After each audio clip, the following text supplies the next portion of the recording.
আগামী 19 এপ্রিল মেদিনীপুর শহরে বিশাল জনসভা এবং ডিএম অফিসে একটি ডেপুটেশনের আয়োজন করেছে মেদিনীপুর মুসলিম কমিটি।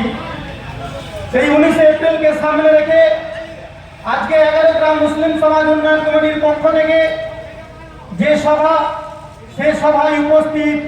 সমবেত জ্ঞানীগুণী এবং বৃদ্ধ জনগণ এবং কারি মুফতি হাফেজ মাওলানা সহ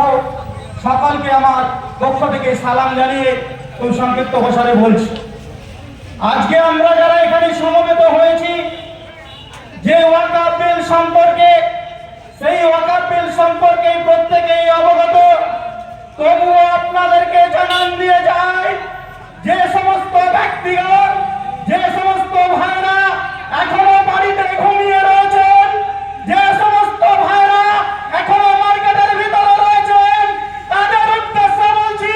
যদি নমরুদকে সমর্থন করতে হয় তাহলে ভিতরে থাকুন, আর যদি আল্লাহর পথে, ইমানের পথে মুসলমানকে সমর্থন করতে হয় তাহলে এই সভা মঞ্চে আসুন এবং 19 এপ্রিল মেদিনীপুরের মাটিতে জনসভাকে সফল করে প্রমাণ করে দিন যে মেদিনীপুরের মাটি, এই বিপ্লবের মাটি থেকে, এই পশ্চিম মেদিনীপুর থেকে আওয়াজ উঠবে এবং দিল্লির মাটি কাঁপিয়ে মাটিকে বুঝিয়ে দেবে। আপনাকে নিশ্চিত দূরের কথা,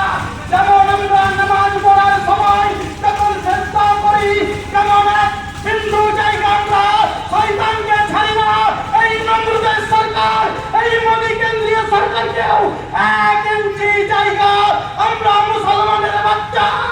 1 ইঞ্চি মাটি আমরা ছেড়ে দেব না। তাই বন্ধুগণ, ভাইদের বলছি, যারা যারা এখনো পর্যন্ত ঘুমিয়ে আছেন তারা আপনারা এগিয়ে আসুন, এই মঞ্চ থেকে গিয়ে গ্রামগঞ্জে মা বোনদেরকে অবগত করেন যে আপনার ছেলে, আপনার স্বামী, যদি স্ত্রী যদি কবরস্থ মারা যায়, তাকে কবরস্থিত করার সময়, সেই সমাবেশ করার সময় কবরে আপনার জায়গা হবে না। তাই নিজের স্বার্থে, নিজের পরিবারের স্বার্থে এগিয়ে আসুন, এই কবরস্থানকে রক্ষা করুন। আপনার ছেলে জন্মের পর আপনি শিক্ষাই দেবেন, সেই শিক্ষা ব্যবস্থা মাদ্রাসাকে যারা তুলে দিচ্ছে এই কেন্দ্রীয় সরকারের এই কারণীতির বিরুদ্ধে এগিয়ে আসুন। আসুন, আপনারা যারা যে সমস্ত ভাবছেন যে দেওবন্দি বেরোলি, আপনারা ভাবছেন নাশবন্দিয়া, কাদেরিয়া, চিস্তিয়া, সকলে মিলে এক মঞ্চে এক জায়গায় দাঁড়িয়ে আন্দোলনকে সফল করুন। আপনারা যদি এক মঞ্চে দাঁড়িয়ে মুসলমানের ইমানকে ঠিক রেখে আপনারা যখন জন্মগ্রহণ করেছেন, আপনার কানে যে আল্লাহর ধ্বনি, আল্লাহু আকবারের আযান দিয়েছে, সেই আযানের জায়গা, আল্লাহর ঘর যদি আপনার কাছ থেকে ছিনিয়ে নেয়, আপনার অস্তিত্ব অর্থাৎ মুসলমান সমাজের অস্তিত্ব আপনার থাকবে না। তাই মুসলমান সমাজের অস্তিত্ব, আপনার অস্তিত্ব, আপনার পরিবারের অস্তিত্ব রক্ষার তাগিদে এগিয়ে আসুন। মুসলমানের এই জমিয়তে হিন্দের এবং বিভিন্ন উলেমা হিন্দের বিভিন্ন ভাবে যে আমাদের যে সমস্ত রয়েছে মুসলিম সম্প্রদায়ের, যেখানে যেখানে এই ওয়াকফ বিল সম্পর্কে ডাক দিয়েছে, সেখানে আপনারা হাজির হন এবং সেই সমাবেশকে সফল করুন। আমি আমার বক্তব্য দীর্ঘায়িত করব না, শুধু এটুকুই কথা বলবো, আপনারা এগিয়ে আসুন, আপনারা রাস্তায় নেমে, আপনারা ধ্বনি দিন, আপনারা রাজপথে এগিয়ে ইসলামী ঝান্ডা নিয়ে, ভারতীয় ঝান্ডা নিয়ে আপনারা এগিয়ে চলুন, সম্প্রীতি বজায় রেখে আপনারা এগিয়ে আসুন। বন্ধু, একটা কথা না বললে নয়, খুব দুঃখের সঙ্গে আপনাদের জানাই, এখানে মাওলানা তৈয়ব সাহেব রয়েছে, ওনার সঙ্গে সকালে আমার সঙ্গে কথা হয়েছিল।